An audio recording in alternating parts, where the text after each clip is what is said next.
Mr. Vallabh Bhanshali of Enam. Thank you so much, Mr. Bhanshali, for joining us at CNBC TV 18. A landmark deal that has been announced, the largest FDI flow into the country. Reliance to get that $7.2 billion by FY12, FY13. What do you make of this deal? A win-win situation for both companies? I think it's a historic deal for the country, for the sector. And even in Reliance's own history, I think this is one of the most significant partnerships that they are venturing into. And Mr. Ambani has also made a statement, this is just the beginning.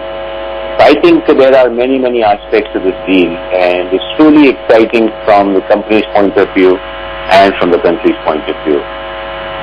What it does is not only that... sorry, go ahead. No, please go ahead, Mr. Bhanshali. Now what it does is it does multiple things that... given the fact that it's an enormous field with a great success rate, they wanted a solid partner probably to help them and make sure in the Ambani style or in RIL style that they must get things on schedule and get them at optimum cost. BP, despite whatever Mexico may have been, is I think one of the most credible players. I think they got probably the best player at a time when BP was wanting to make a move. Also, RIL has been diversifying its portfolio into shale. And while they focus on shale, they have a solid partner coming in here. What it does to the balance sheet, and there are many aspects to it. So let's talk a bit about those aspects, Mr. Bhanshali. Mr. Ambani saying that $7.2 billion is going to flow into the company by FY12, FY13. At the same time, Reliance does have a huge debt. It's making a large foray into power, into broadband, etc. So what will this really do for RIL's balance sheet? While my street may not be fully aware, but I think Reliance was preparing to, multiply its capacity in all the existing areas. So they had a large investment program. Having worked with Reliance over so many years, I know that they never like to get extended beyond the point. And what this does is that they have got a solid partner, and then they can exploit this massively, of course. But they also wanted to be deleveraged as they enter into a major expansion phase. And for what I think this is potential the potential they have created is that they can multiply the cash flow probably over the 5 years by a factor of 3 or 4 times from the expanded capacities, from additional gas, and leverage the balance sheet not significantly. Therefore, my back of the envelope calculation would show that the leverage will remain very comfortable despite launching on to a $10 to $20 billion expansion program.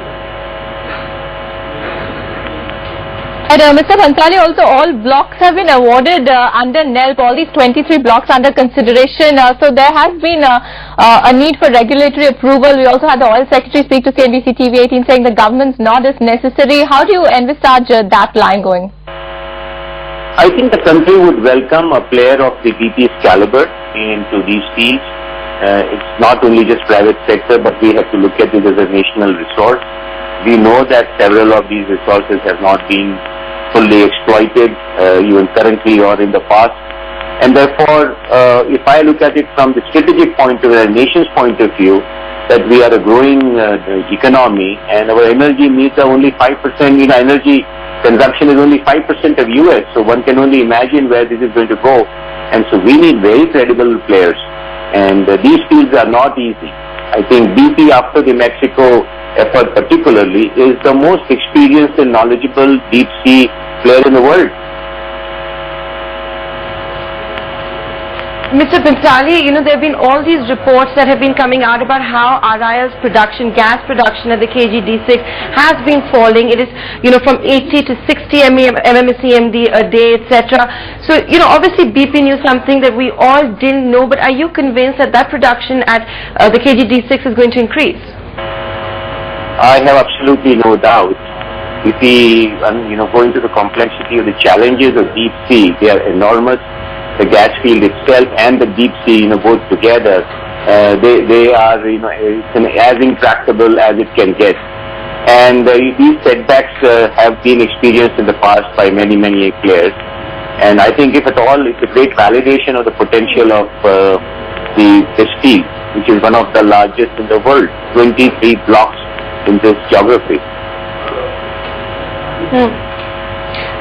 This deal is also coming at a time when, FDI inflows into the country have fallen by about 30 to 35%. Do you think this might help the country attract FDI once again to boost FDI inflows? I think I would say that one cannot, because FDI is serious business and businessmen must evaluate each deal on merit. But to the point that this is a highly regulated space, there has been some unexpected development in some other transactions in this field. But if this goes on smoothly,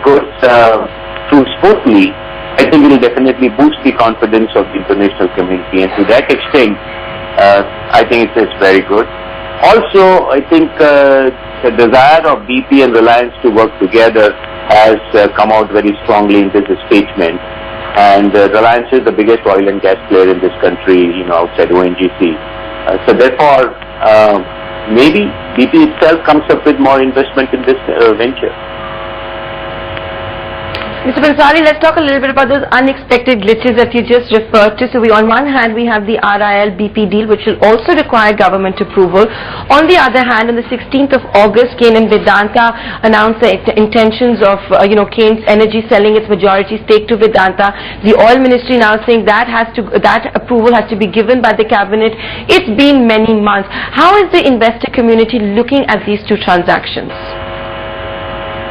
I think on the whole, the government has had a very, very good track record of facilitating FDI, and therefore we must not neglect the merit of the point that the government has been making in that particular deal. So I think we have had glitches of this kind, going back into from 97, 98 onward. Off and on, we have had policy statements. But on the whole, I think the trajectory may have plateaued from time to time, but it's always been going up. Therefore, I'm not particularly concerned that simply because one deal has thrown up aspects that may have been, examined differently by different people and opinionated differently or opined on differently. I wouldn't make too much out of it. I think we're doing fine. But do you think the oil ministry, the government could come under pressure, is going to give a green signal to one deal and not give a green signal to the other deal? I don't think it's a question of, because I think each case has to be dealt with on merit. I think I heard Mr. Bill Gamble or, Sir Bill talk about his confidence in that matter, and our oil minister talk about it. So therefore I think, both parties are committed to serious business. They will sort out the issues. Mr. Bhanshali, before we let you go, last question for the viewers of CNBC TV 18. After this development that has been announced today, what should be the target for someone holding Reliance Industries? Yeah, I wish I knew. I think Reliance is a safe investment for long-term investors, considering that it's been a cash cow, it will remain a cash cow.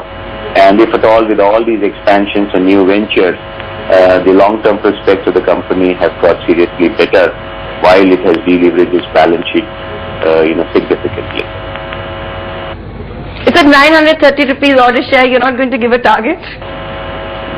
Well, I never have targets, Minka, you know that. Live day at a time. Okay, thank you so much, Mr. Bhanshali. Okay, thank you so much for joining us here at CNBC TV 18.